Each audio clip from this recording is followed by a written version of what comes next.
Hoy volvemos con un nuevo episodio de ¿Y tú qué opinas sobre? Un podcast en el que compartiremos de manera mensual reflexiones, recursos e ideas sobre psicología, educación y disciplina positiva. Hoy hablamos con Beatriz Alonso, psicóloga y pedagoga del Centro de Psicología Bilbao. Hola, Bea. Hola, Nerea. Bea, hoy vas a hablar sobre la evaluación psicopedagógica. Este es un servicio que habitualmente nos piden muchas familias en el centro. Cuando una familia nos llama solicitando este tipo de evaluación, ¿qué es lo que en realidad está buscando? Bueno, pues las familias vienen buscando cosas distintas, ¿no? Dependiendo mucho también de la edad en la que consultan. A veces vienen por recomendación del colegio, porque pues en el colegio se detecta que igual el niño o la niña tiene dificultades de aprendizaje y necesitan valorar para ponerle nombre a esas dificultades, para ver si necesitan ayudas específicas, adaptaciones. Entonces, generalmente acuden cuando sospechan que pueda estar pasando algo, pues por ejemplo, como que no están comprendiendo bien lo que leen, o que cometen muchos errores a la hora de leer para la edad que tienen, o cuando ven excesiva lentitud a la hora de aprender. También nos podemos encontrar con el lado contrario, ¿no? Cuando ven que el niño pues, se queja mucho de que se aburre y no saben por qué se puede estar aburriendo, que cuando hay mucho movimiento físico y hay quejas de que no presta atención, de que parece que está en su mundo, bueno, pues este tipo de situaciones que de alguna forma despiertan o saltan las alarmas, ¿no? Y en ese tipo de situaciones vienen pidiendo una valoración para saber a veces si hay algún diagnóstico específico y otras veces sin necesidad de ponerle un nombre concreto, pero sí para saber si se puede trabajar de forma preventiva o qué se puede hacer para que el problema no vaya a más. Nos has dicho ya varias áreas o aspectos que se suelen valorar. Pero bueno, por concretar un poquito más y para que las familias y profesionales sepan también qué áreas concretas podemos valorar en una evaluación psicopedagógica.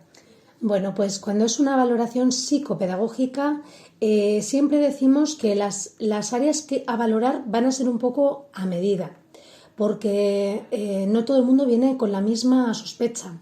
Si piensan que puede haber algún problema pues relacionado con la lectoescritura, por ejemplo, vamos a pasar pruebas que van a investigar si realmente hay dificultades en este ámbito con mucha profundidad. Van a ser pruebas de lectura mecánica, pruebas también de comprensión lectora, de expresión escrita, dependiendo también de la edad. Hay pruebas específicas que detectan rasgos de posible dislexia, que es un trastorno de la lectura. Y bueno, pues valoraremos ese apartado. Otra de las pruebas que se pasa siempre es la que tiene relación con la capacidad intelectual, porque de alguna forma necesitamos no solamente conocer cuál es la inteligencia general del niño o de la niña, sino también de cuáles son sus puntos fuertes y sus puntos débiles. También podemos valorar todo el tema de capacidad atencional, que ahí incluiríamos la atención focalizada, que es esta capacidad de fijarse en los detalles, la capacidad de atender de manera sostenida en el tiempo, la atención dividida, la velocidad a la hora de procesar la información, la memoria.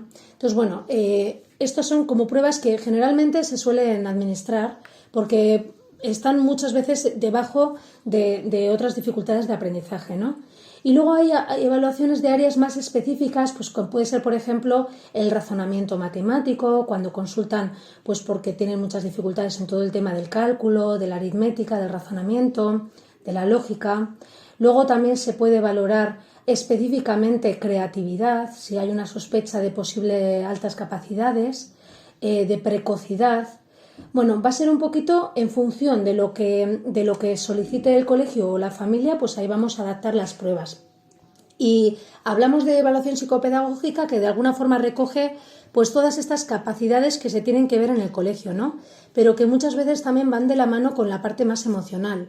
Entonces, cuando hablamos de una valoración completa, nos referimos a esta parte académica, pero también a la parte emocional, que incluiría pues la autoestima, a ver si hay posible ansiedad, la adaptación, cómo son los comportamientos de esa persona en el colegio, con los amigos, en la familia, porque esto nos puede dar una visión mucho más amplia de qué está sucediendo. No hay que olvidar tampoco que cuando un niño o niña tiene dificultades en el colegio, a veces esas dificultades no tienen de base un problema puramente pedagógico, sino que es más un problema emocional. Entonces, esta parte nos parece siempre bueno, pues importante tenerla en cuenta y valorarla. Has hablado o has mencionado la evaluación completa, ¿no? Psicopedagógica completa. Sí. ¿Hay opción de hacer una evaluación más igual más centrada en un área solo, que eso, por ejemplo, solo valore el área atencional?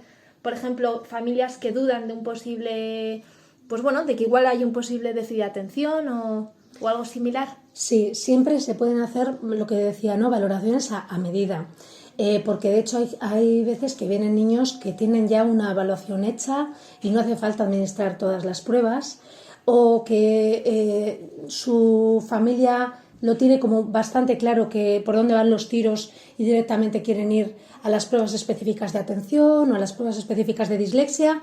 Por supuesto, eso siempre se puede hacer. Cuando no se sabe muy bien qué es lo que está pasando, tú puedes tener un poco sospecha porque le ves, pues eso, que se distrae, que pierde material, y puedes tener cierta sospecha, pero igual no sabes realmente si es eso o es otra cosa.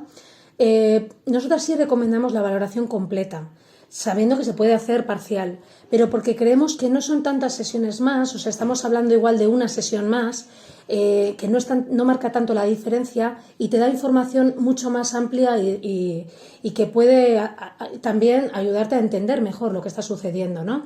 Pero bueno, la otra opción es, por supuesto, siempre está.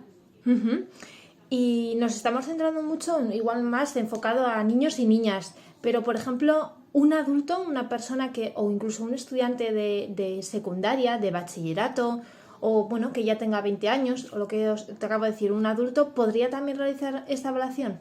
Sí, en nuestro centro contamos con pruebas baremadas que van dirigidas a distintas edades, franjas de edad, ¿no? También hacemos valoración, por ejemplo, de TDAH, que es trastorno por déficit de atención con o sin hiperactividad en adultos, en personas mayores de 18 años. Y también en ocasiones han venido personas mayores con inquietud de, bueno, yo es que creo que siempre he tenido dislexia porque me ha costado mucho, tal, y quieren descartar o confirmar eso, ¿no? Eso, o alta capacidad, del mismo modo, también en población adulta. En principio sí que es verdad que cuando estamos hablando de, por ejemplo, de gente que necesita un diagnóstico específico para tener ayudas en el colegio, ahí generalmente recomendamos que sean niños y niñas mayores de 6 años, porque las pruebas baremadas son mayoritariamente a partir de esa edad. Cuando antes de esa edad hay sospecha, que a veces puede pasar que con 4 años ya se tenga sospecha, no hacemos ningún tipo de diagnóstico en esos casos, pero sí hacemos valoración preventiva, que es administrar diferentes pruebas adaptadas a la edad para ver si realmente hay razones por las que estar preocupadas y si se puede trabajar de forma preventiva precisamente para evitar llegar a un diagnóstico cuando estén en primaria, ¿no? Y ya la gente mayor que viene, cuando es mayor de 18 años, no todo el mundo viene buscando un diagnóstico, al menos a veces sí, pero sobre todo vienen buscando una explicación que les ayude a entender características que ellos han visto en sí mismos siempre y que no les han podido todavía poner nombre, ¿no? Pero luego, en realidad, el enfoque siempre va a ir dirigido no tanto al saber cuál es la etiqueta, que entendemos que a veces es necesario porque, bueno, pues por el protocolo se necesita tener una etiqueta para poder dar ayudas o porque las personas necesitan poner nombre para estar tranquilas, pero sobre todo nuestro enfoque va a ser siempre el de detectar en qué punto está esa persona y de qué forma se puede trabajar para que haya una evolución y mejore, ¿no? Y con esto, igual gente adulta que viene con la sospecha de que tenga alta capacidad o de que tenga TDAH, en esas situaciones no siempre quieren saber la etiqueta, sino sobre todo quieren entenderse y aprender a cómo gestionar el tiempo en su trabajo, cómo organizarse para no perder cosas, cómo no ser tan desastre como suelen decir algunos, ¿no?, cuando vienen. Entonces, bueno, un poco enfocado a eso siempre. O sea que en el fondo la evaluación psicopedagógica es muy flexible, es decir, lo que estás diciendo es que se va a adaptar a la demanda que cada persona, que cada familia tenga, y en base a eso, pues bueno, se pasa una serie de pruebas o no, sobre todo teniendo en cuenta también la edad. Sí, ¿no? Eso siempre, sí. Digamos que no hay un límite de edad como tal, sino que un poco se va viendo lo que cada uno necesita. Sí. Vale, Bea, y ya para ir terminando, nosotras vemos que, por ejemplo, recibimos muchas llamadas de familias que quieren hacer una evaluación psicopedagógica en épocas en las que se entregan notas, es decir, en Navidades, en Semana Santa y al finalizar el curso. ¿A qué crees que se debe? O sea, ¿cuál es un poquito el motivo que crees que hay detrás para que veamos un poco que se juntan todas las demandas de evaluación en estas fechas? Bueno, yo creo que principalmente, como hablamos de que es un tema más académico, pedagógico, las notas es lo que nos da un feedback lo más cercano, o no sé si real decir, ¿no? Pero bueno, nos da un feedback de en qué posición está esa persona en ese momento dado en función de una materia. Entonces ahí yo creo que es el punto en el que las familias se empiezan a preocupar si ven malos resultados, porque ya no solamente es una entrevista con un profesor o profesora que te ha podido decir, oye, le veo así, asá, sino que es el balance que se hace de todo un trimestre, ¿no? Y que bueno, pues que te avisa de cómo están las cosas en ese momento.